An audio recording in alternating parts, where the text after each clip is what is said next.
rockin' with it.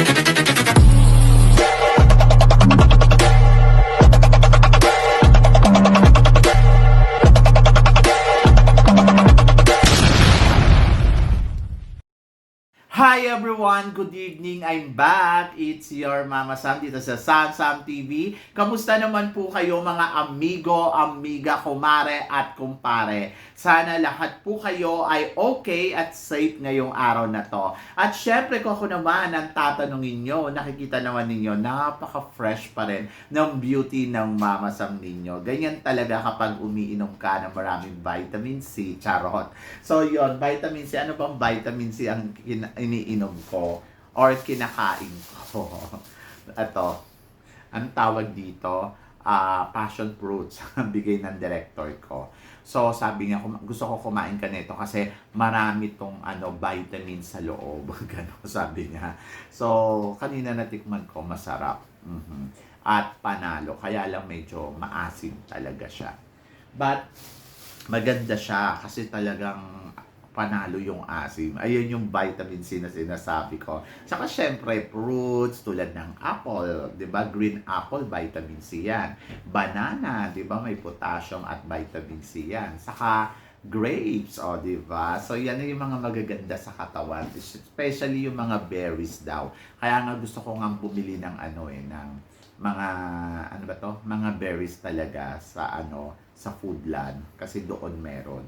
Anyway, so punta na tayo dito sa chika natin. Ang chika natin for today, tawag dito, yung about kay Atisa Manalo. Kasi kahapon nga, 'di ba, yung pinag-uusapan natin dito sa channel ko, yung botohan na nagaganap. Medyo nadismaya ako kasi talaga yung mga kalaban talaga, kanya-kanyang baksak talaga. Alam mo yon, na parang nakakaloka. At yesterday, number 4 si Atisa Manalo sa botohan. Kasi nga, yung mga kalaban, grabe. As in, nagulat ako dito kay Colombia. Talaga, nagbaksak siya ng malaki. Imaginein mo wala siya sa list pero biglang pumalo siya doon sa list. So, di ba? So, nakakaloka at nag-number 1 pa kahapon si Colombia. So, dikdikan talaga yung labanan. Kaya lang medyo mahirap kasi yung botohan ng people choice. Ayun yung sinasabi ko kahapon na medyo nadismaya ako kasi ang laki ng bayad. Yung alam mo yon, yung $3 tapos meron pang basta $3 tapos yung kung gusto mong bumoto ng medyo mataas-taas, para mga 50 points ba, magbaksak ka. Diyos ko, magkano ba? $500. So, magkano yun? So, yung $100 nga, 5,000 na eh. So, 25,000. Kaloka. Anyway, so, doon sa una nating botohan, nanguna tayo. As in, nanguna talaga si Atisa Manalo kasi umabot tayo ng milyon. Tapos dito, medyo nagpang-apat nga kahapon. Kaya nakaka-depress kasi yung Cambodia, ayan yung una na tumitira kay Atisa kasi ang laki bumoto ng Cambodia. Tapos sabi ko sa maubos yung pera din. Tapos, bumaksak naman ng isa ng malaki si Colombia. Ang laki ng binaksak ni Colombia.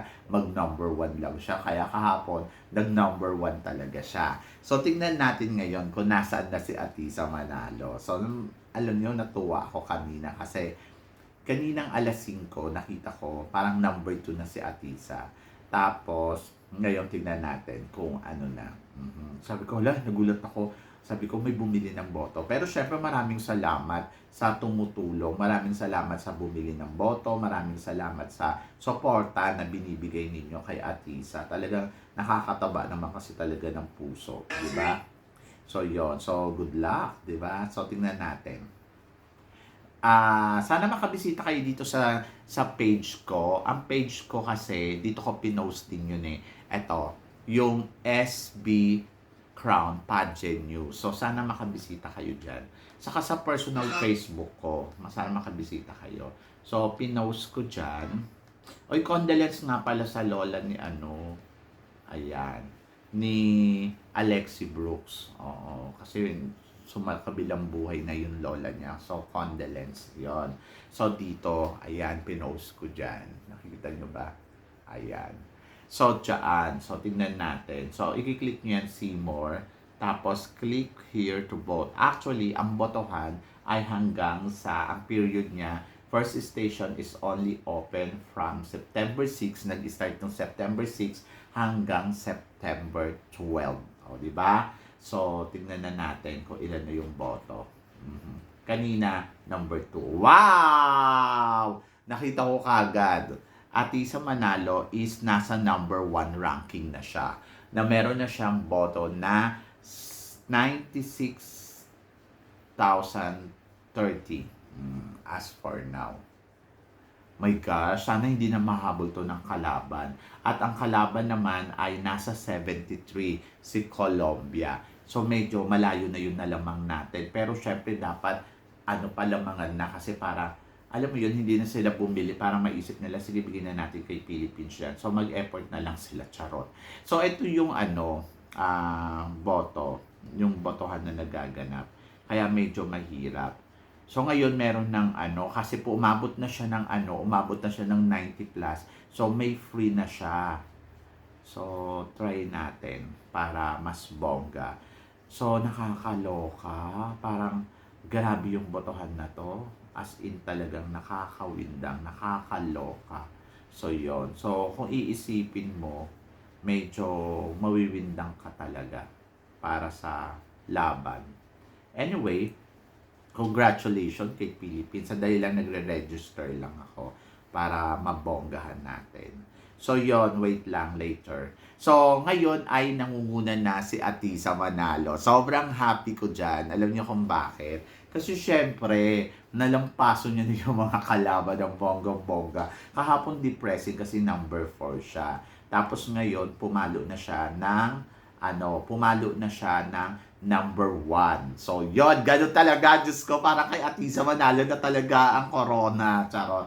So, yon, nakakaloka, na-excite ako. So, number 1, Atisa Manalo, and then number 2 naman si Colombia. Pero sana, baksakan pa ng baksakan at may mga libre votes naman, bumote na rin, and then, ayun, kung kayang bumili, di bumili na. Siguro may nagbaksa kay Atisa Manalo ng 10,000 points ng 2 pesos. Ang taral, may gumastos ng $1,000. So, yun. So, grabe. Talagang windang talaga ako. So, number 1, Atisa Manalo. And then, ayan. So, number 1, Atisa Manalo, na meron siyang 96,030 votes. So, antabayanan natin yan. Ang botohan pa kasi nila, meron pa bukas. Kaya baka itong si Colombia, umiksena pa to. Kasi si Colombia, meron pa siyang 73,468. So, pag nagbaksak pa siya ng more, baka mamaya ang technique nila, inaabangan lang nila, sige magkano ba yung isasagad dyan ni Atisa na boto. Kasi sasapawan pa nila ng more. Di ba? May mga ganong eksena eh. So, 73,000 naman para kay Colombia, number 2. Ito si Cambodia, hindi na nakaano. Actually, natabunan kasi siya ni So, si Cambodia meron ng 70,730. Pero huwag kayong magtiwala sa dalawang to. Kasi medyo, alam nyo yon. At si Indonesia, nananahimik si Indonesia, in fairness. So, 66,830. Siya yung number 4. At number 5 pa rin sa posisyon na si Vietnam. Pero syempre natatakot pa rin ako kay Vietnam. Kasi nga, alam naman natin si Vietnam, di ba, biglang umaariba yan. And then, ito, umariba na rin yung si Gibraltar kasi nasa 20,000 vote na siya. So number 6 yung ranking niya. So nakakaloka. So number 1 is Atisa Manalo. O di ba? Congratulations naman sa atin.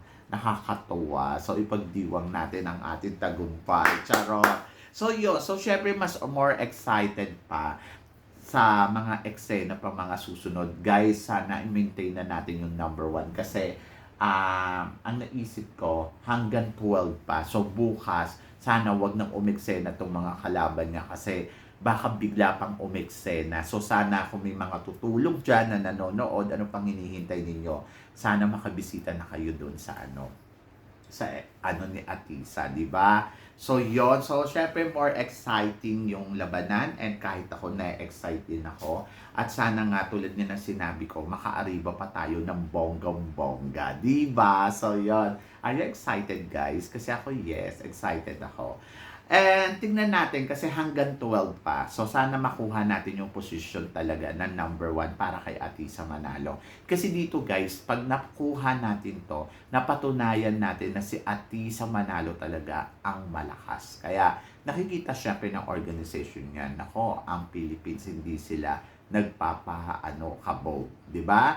So syempre, we are wanted to win talaga at sana talaga manalo tayo dito. So parang feeling ko well prepared naman si Atisa. Ang balita nga, mag-aala Catriona grade daw to si Atisa dito sa Miss Cosmo. So ayan yung antabayanan natin. Siguro kaya lang tinatawag na mag-aala Catriona kasi nga syempre yung gumawa ng gown niya si Mac Tumang, si ano din naman ang gumawa ng gown niya, si Mac Tumang din ang gumawa kay Catriona Gray. And then, siguro nandoon na pinirepare talaga ni Catriona dahil she wanted to win. At ngayon, nandito na tayo, lumalaban, nakita naman natin na talagang eksena naman. Siguro, marami din tumutulong kay Atisa, bukod dito sa mga tagahanga. Siguro tumutulong din syempre yung mga kaibigan ni Atisa, mga negosyante, di ba? So yun, so Diyos ko, na-excite ako. Grabe. So, eto na yun, Philippines. This is it. So, ikaw guys, tingin ninyo, makakahabol pa ba yung mga impact ng kalaban dito? So, Diyos ko, impacto talaga. So, yun. So, nakakaloka kasi. Si Colombia, naluloka ako. Nangangabog. Pero mag-ingat si Atisa kay Colombia. Kasi si Colombia, mukhang sumasagad din ng bonggang-bongga. Diba? So, yun. Malin ninyo, ang diskarte nila biglang, o sige, hayaan mo silang magbaksak na mataas last minute sa huling oras ng botohan, doon sila magbaksakan. Diba? So, yon kayo guys. Ano guys ang masasabi ninyo? Mag-comment below kayo kung kayo ba ay natutuwa sa mga nangyayari ngayong feedback natin for Atisa Manalo.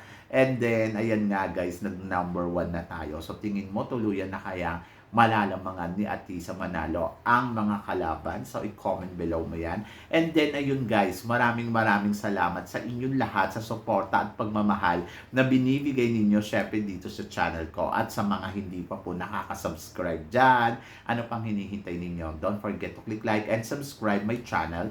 At i-click nyo na rin ang notification bell para updated kayo sa aking mga chika. So guys, hanggang dito na lang. Hanggang sa muli nating chikahan.